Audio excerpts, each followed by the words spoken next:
28. Menyerah. Ratu hanya bisa diam. Ia makin bingung, memikirkan hubungannya dengan Revan. Seperti tidak ada titik terang. Hatinya sakit karena sang suami masih tetap menyimpan nomor kontak wanita masa lalunya. Ratu merasa yakin kalau laki-laki yang ia cintai tidak dapat lepas dari Lani.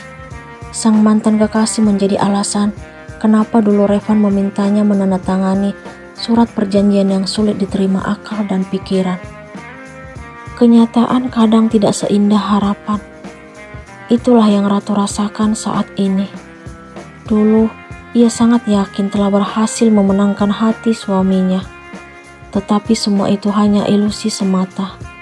Ternyata yang ia hadapi di depan mata sungguh jauh berbeda, karena Revan tidak mampu menghapus bayang-bayang masa lalunya. Sekarang, Ratu pasrah menerima kenyataan di mana sang suami tidak pernah menjadikannya sebagai wanita pilihan. Ia tetap dianggap sebagai seseorang yang telah menggagalkan bersatunya hubungan dua insan yang saling mencintai. Sayang, aku udah gak pernah berhubungan lagi dengannya. Aku juga gak tahu kenapa dia masih berusaha menghubungiku. Revan meraih tangan Ratu sambil memberikan penjelasan. Kamu gak perlu menjelaskan semuanya, Mas. Aku udah tahu jawabannya. Ratu berusaha tersenyum. Jawaban apa maksud kamu? Revan bingung dengan apa yang diucapkan istrinya. Jawaban kalau kamu tidak akan pernah mampu melepaskan dia yang sangat kamu cintai. Itu gak benar, sayang. Saat ini cintaku hanya untukmu. Cukup, Mas. Aku mau pulang. Bu Sandra hanya bisa terdiam melihat perdebatan anak dan menantunya. Ia tidak mampu berbuat apa-apa karena menurutnya Revan memiliki kesalahan besar. Laki-laki itu tidak menjaga perasaan wanita yang telah melahirkan anaknya. Ratu menghampiri ibu mertuanya untuk berpamitan pulang. Kami pulang dulu ya, Mi. Jaga kesehatan. Ratu sayang banget sama Mami. Ratu mencium punggung tangan Bu Sandra dengan isakan tangis yang tidak tertahankan lagi. Mami juga sayang sama kamu. Harapan Mami saat ini hanya satu. Kamu dan Revan tetap bersatu selamanya. Untuk hal itu, Ratu gak bisa janji, Mi. Kita lihat aja nanti. Jawaban Ratu membuat ibu mertuanya juga menitikkan air mata. Mami akan terus berharap untuk keutuhan rumah tangga kalian. Maafin Mami karena tidak bisa menjadikan Revan seseorang yang bisa kamu banggakan. Mami gak salah. Bagi Ratu, Mami adalah ibu mertua yang sangat baik. Udah ya, Mi. Kami pulang. Bu Sandra pun mencium cucu kesayangannya. Sekarang ia merasa tidak punya keberanian untuk memaksa Ratu agar tetap bertahan. Revan telah merusak semua harapannya. Ratu melangkah meninggalkan ibu mertuanya dengan perasaan sedih. Ia tidak pernah menyangka kalau perasaannya saat ini benar-benar terluka dan sakit. Ratu berpikir bahwa menjalin hubungan dengan laki-laki yang ia cintai lebih banyak menciptakan kesedihan daripada kebahagiaan. Revan harus gimana, Mi? Tanya Revan sebelum menghampiri Ratu. Lakukanlah yang terbaik menurutmu, Pan. Mami merasa sudah tidak punya kekuatan lagi untuk membujuk istrimu. Kamu yang memulai, kamu juga harus siap dengan resikonya. Bu Sandra menyerahkan semua keputusan kepada Revan.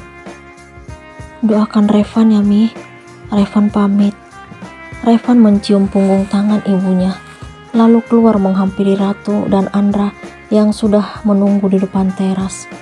Ia membukakan pintu mobil untuk sang istri yang menggendong putra mereka, lalu segera membelah jalanan. Ratu tetap terdiam dan merasa sangat sedih menghadapi kenyataan pahit saat ini. Apa yang harus aku lakukan agar kamu percaya padaku? Tanya Revan kepada Ratu. Kamu gak perlu melakukan apa-apa, Mas. Aku sudah ikhlas menerima semuanya. Ratu berusaha tegar menghadapi suaminya. Kamu tetap marah karena Lani menelponku. Aku gak bisa melarang kamu untuk tidak berhubungan dengannya. Aku sadar bahwa dia wanita yang mampu membuatmu bahagia. Itu tidak benar sayang. Aku sudah lama melupakannya.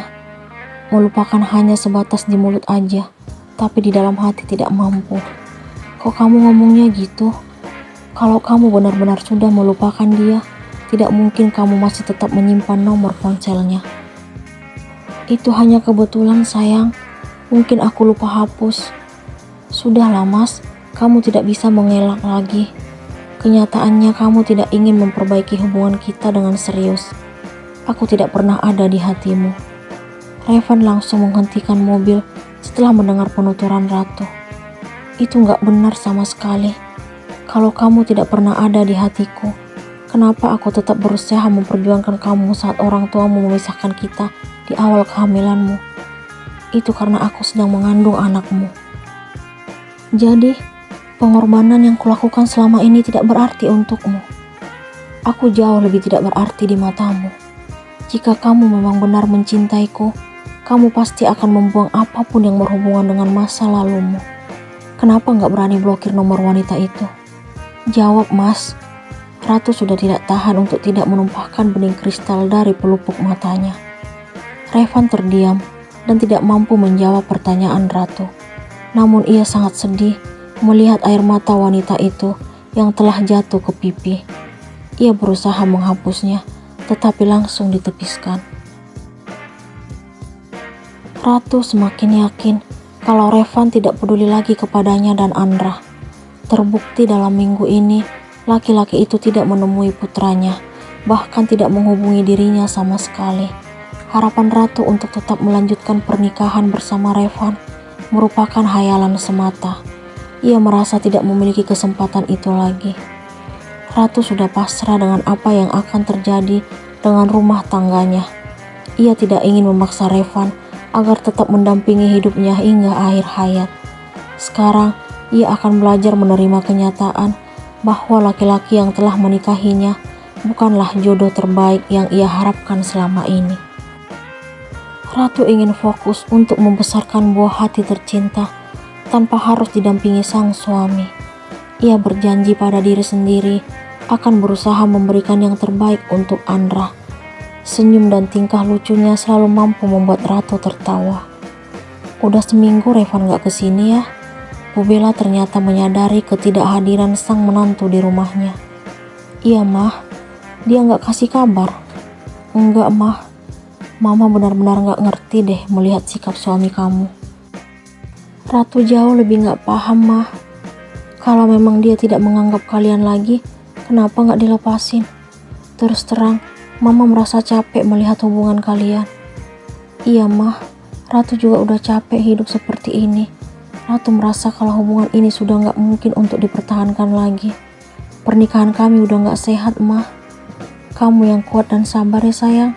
Kamu menjadi seperti ini karena kami. Bu Bella membelai rambut putrinya.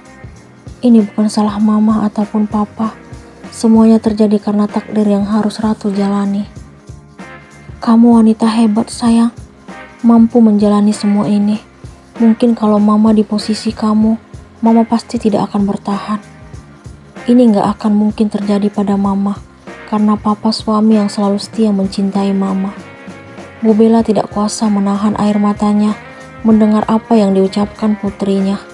Ia merasa bersalah dengan apa yang menimpa Ratu saat ini. Perjodohan yang mereka putuskan beberapa tahun lalu telah membawa anak bungsunya pada sebuah penderitaan. Ratu yang dulu sangat periang, kini telah berubah menjadi wanita yang lebih banyak diam. Saat anaknya tidur, ia hanya mampu meratapi kenyataan bahwa suami yang dulu sangat ia hormati tidak pernah menjadikan dirinya sebagai istri pilihan. Ratu merasa bahwa Revan tidak pernah memberikan cinta yang tulus untuknya, karena pernikahan yang mereka jalani berawal dari kesepakatan. Perjodohan itulah yang telah mengikat mereka dalam hubungan sakral. Sekarang, Ratu mulai belajar menerima kenyataan bahwa ia tidak akan pernah menjadi yang pertama dalam hati suaminya. Ia sudah pasrah jika hubungan mereka harus berakhir dengan perpisahan yang sebenarnya tidak diharapkan. Lamunan Ratu seketika buyar setelah mendengar nada panggilan masuk dari ponselnya. Ia masih berharap bahwa Revan yang menghubunginya. Namun, setelah melihat layar, harapannya tidak sesuai dengan kenyataan. Nama Bimo yang tampak di layar. "Assalamualaikum, Bim." Ratu memberikan salam kepada Bimo. "Waalaikumsalam, Neng. Maaf ganggu malam-malam," balasan dari laki-laki itu. "Ada apa, Bim? Tumben nelpon malam-malam." "Maaf sebelumnya, aku hanya ingin menyampaikan ke kamu kalau akhir-akhir ini suamimu sering mengunjungi rumah sakit. Tapi sepertinya dia baik-baik saja." Ratu terkejut mendengar penjelasan Bimo. "Terus, ngapain dia ke sana?" tanya Ratu heran. "Seharusnya kamu sebagai istri yang lebih tahu. Memangnya dia nggak cerita ke kamu?" Ratu panik mendengar pertanyaan Bimo. "Enggak," jawab Ratu singkat. "Awalnya, aku melihatnya tidak sengaja 2 hari berturut-turut. Tapi karena aku penasaran, akhirnya aku ikutin. Ternyata dia ke sana setiap hari." Ratu makin bingung dengan sikap suaminya yang kian tertutup dan menghindar darinya. Selama seminggu, Revan tidak menemui istri dan anaknya. Ternyata ia sedang sibuk dengan sesuatu yang tidak Ratu ketahui. Hati wanita itu merasa tidak tenang setelah mendengar semuanya dari Bimo. Pertanyaan yang ada dalam pikirannya saat ini, apa yang Revan lakukan di rumah sakit? Kenapa Revan tidak menghubungi Ratu?